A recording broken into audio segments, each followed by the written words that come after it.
Yang sering kenapa harus ganti dan kenapa jadi susah, jadi berat. Ini kan kampas ya, dimana-mana namanya kampas ya, padnya. Pad dimanapun mau rem mau apa, ini fungsinya adalah sebagai penghubung kan. Jadi putaran mesin tuh kenceng loh, berapa RPM-nya di sini loh. Lah lama kelamaan bagian ini tuh habis. Ya. Bagian yang ini tuh habis, jadi harus diganti. Bisa dibolak-balik nggak? Nggak bisa. Tetap ini, karena ini kan nih ya, ini berat soalnya. Kita ngomong kayak gini aja. Jadi ini bentuknya sama. Ini ngubungnya ke flywheel ya, atau roda gila. Di mesin roda gila, kopling ya, kopling transmisi itu ada ini nih, ada cover nih, ada matahari nih. Jadinya bagian sini sama bagian sini itu sering habis. Lah karena sudah habis wajib diganti. Lah sebenarnya ganti ini cukup nggak sih? Ganti ini tuh cukup, bisa. Cuma 1 hour later.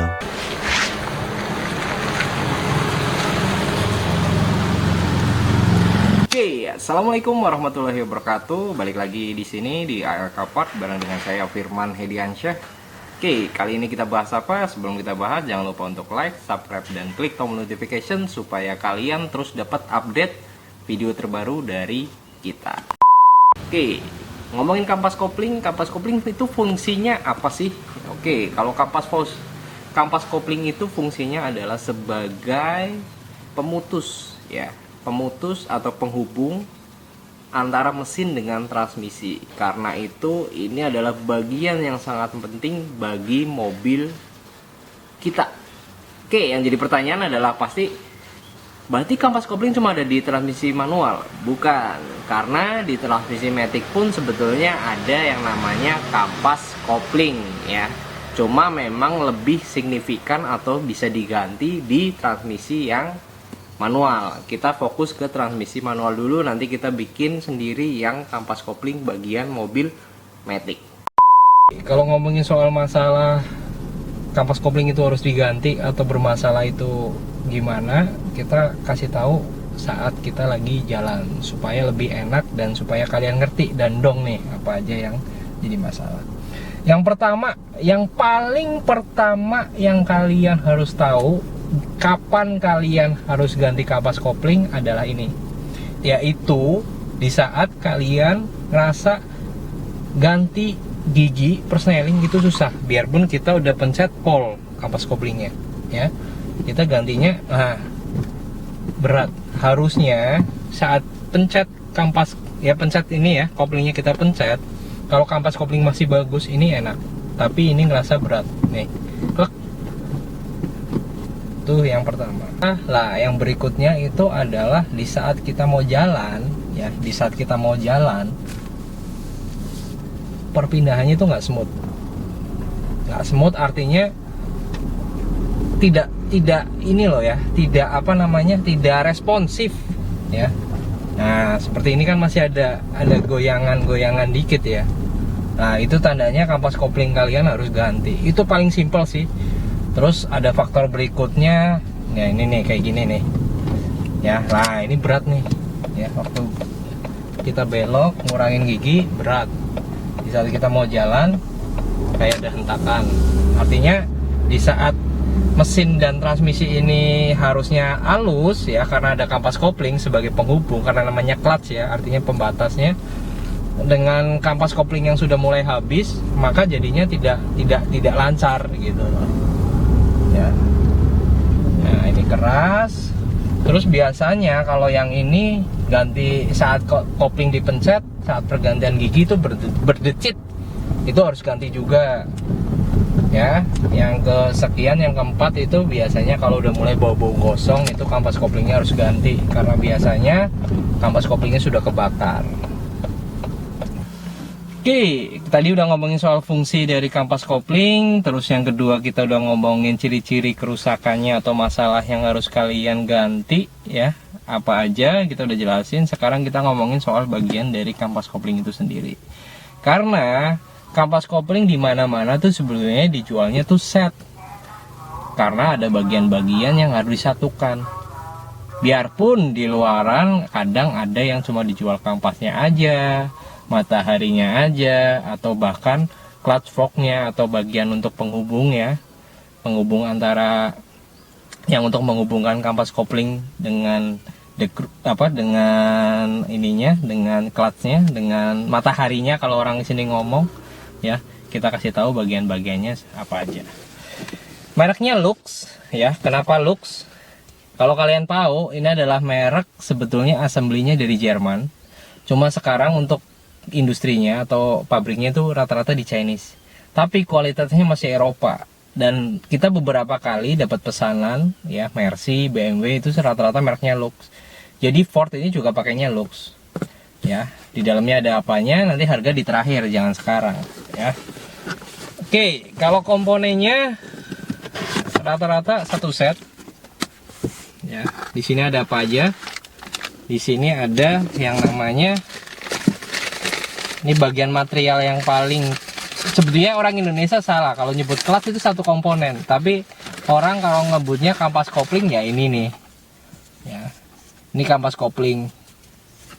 Ya, ini kampas koplingnya.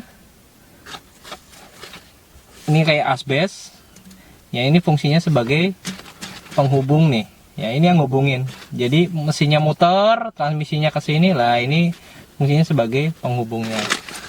Ini yang namanya nih, ya.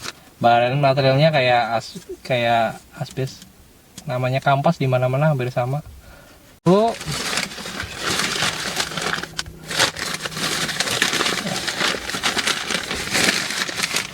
kita taruh. Ini yang komponen. Nah, ini komponen paling berat nih. Ini kita sebut ya, ini clutchnya, cover clutch ya. Kalau orang sini nyebutnya itu matahari ya, cover clutch nyebutnya matahari ya, kayak bentuknya kayak matahari kayak gini. Ini fungsinya apa? Ini fungsinya sebagai pendorong aja ya. Jadi transmisinya muter, ini dorong, nanti ketemunya sama ini nih ya. Ini nanti masuk ke sini nih. Nah, ini kan muter nih, ini muter, ini dorong. Nah, ini ya, berat juga nih, kayak 5 kilo lebih, nggak apa-apa deh, biar kalian tahu ya. Terus yang berikutnya ini yang disebut forknya. Ini kayak per nih. Ini beda-beda loh ya. Tiap tipe mobil, merek mobil tuh beda-beda. Eropa rata-rata bentuknya seperti ini. Jangan kalian mikir ini apa sih. Ini ada forknya. Soalnya kalau mobil Jepang rata-rata tinggal ininya aja nih. Pegasnya ini aja. Ya, ini namanya fork clutch. Ya, ini fungsinya kayak gini nih. Ini nanti dorong. Lah yang dorong ini. Kalau kampas kopling kopling ditekan, ini dorong. Lah ini dorong yang namanya ininya nih, mataharinya nih. Kita nyebut matahari aja deh, yang umum orang bengkel bilang. Nah, nanti ini dorong, lah ini nanti dorong yang namanya kampasnya.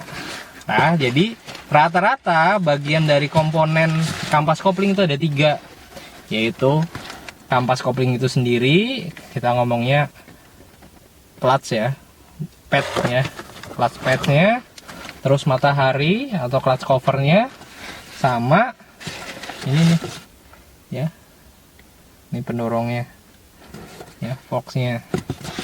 Oke, jadi itu komponen-komponen dari kampas kopling. Yang sering kenapa harus ganti dan kenapa jadi susah, jadi berat, ini kan kampas ya, dimana-mana namanya kampas ya, padnya. Pad dimanapun, mau rem mau apa, ini fungsinya adalah sebagai penghubung kan. Jadi putaran mesin tuh kenceng loh, berapa RPM-nya di sini loh. Lah lama kelamaan bagian ini tuh habis. Ya. Bagian yang ini tuh habis, jadi harus diganti. Bisa dibolak-balik nggak? Nggak bisa. Tetap karena ini kan nih ya, ini berat soalnya. Kita ngomong kayak gini aja. Jadi ini bentuknya sama. Ini ngubungnya ke flywheel ya, atau roda gila. Di mesin roda gila, kopling ya, kopling transmisi itu ada ini nih, ada cover nih, ada matahari nih. Jadinya bagian sini sama bagian sini itu sering habis. Lah karena sudah habis wajib diganti. Lah sebenarnya ganti ini cukup nggak sih? Ganti ini tuh cukup. bisa. Cuma rata-rata kalau ganti ini, bagian ini juga harus diganti. Ya, ini lebih enak jadinya. Sama terutama bagian ini. Ya. Kalau mau ganti ini aja bisa, tetap bisa, mau dibikin aja bisa zaman sekarang. Cuma kalau lebih prepare, lebih enak tuh kalian ganti semuanya satu set. Jadi ini komponen-komponen dari kampas kopling yang kalian perlu tahu. Oke, kita bungkus dulu. Terus kita kasih tahu setelah diganti ya, jadinya gimana. Simpelnya, kalau diganti jadinya kayak mobil baru, responsif, lebih enak, lebih empuk koplingnya, sama lebih normal lagi. Bahkan jangka waktu kopling itu bisa sampai 10 tahun atau lebih.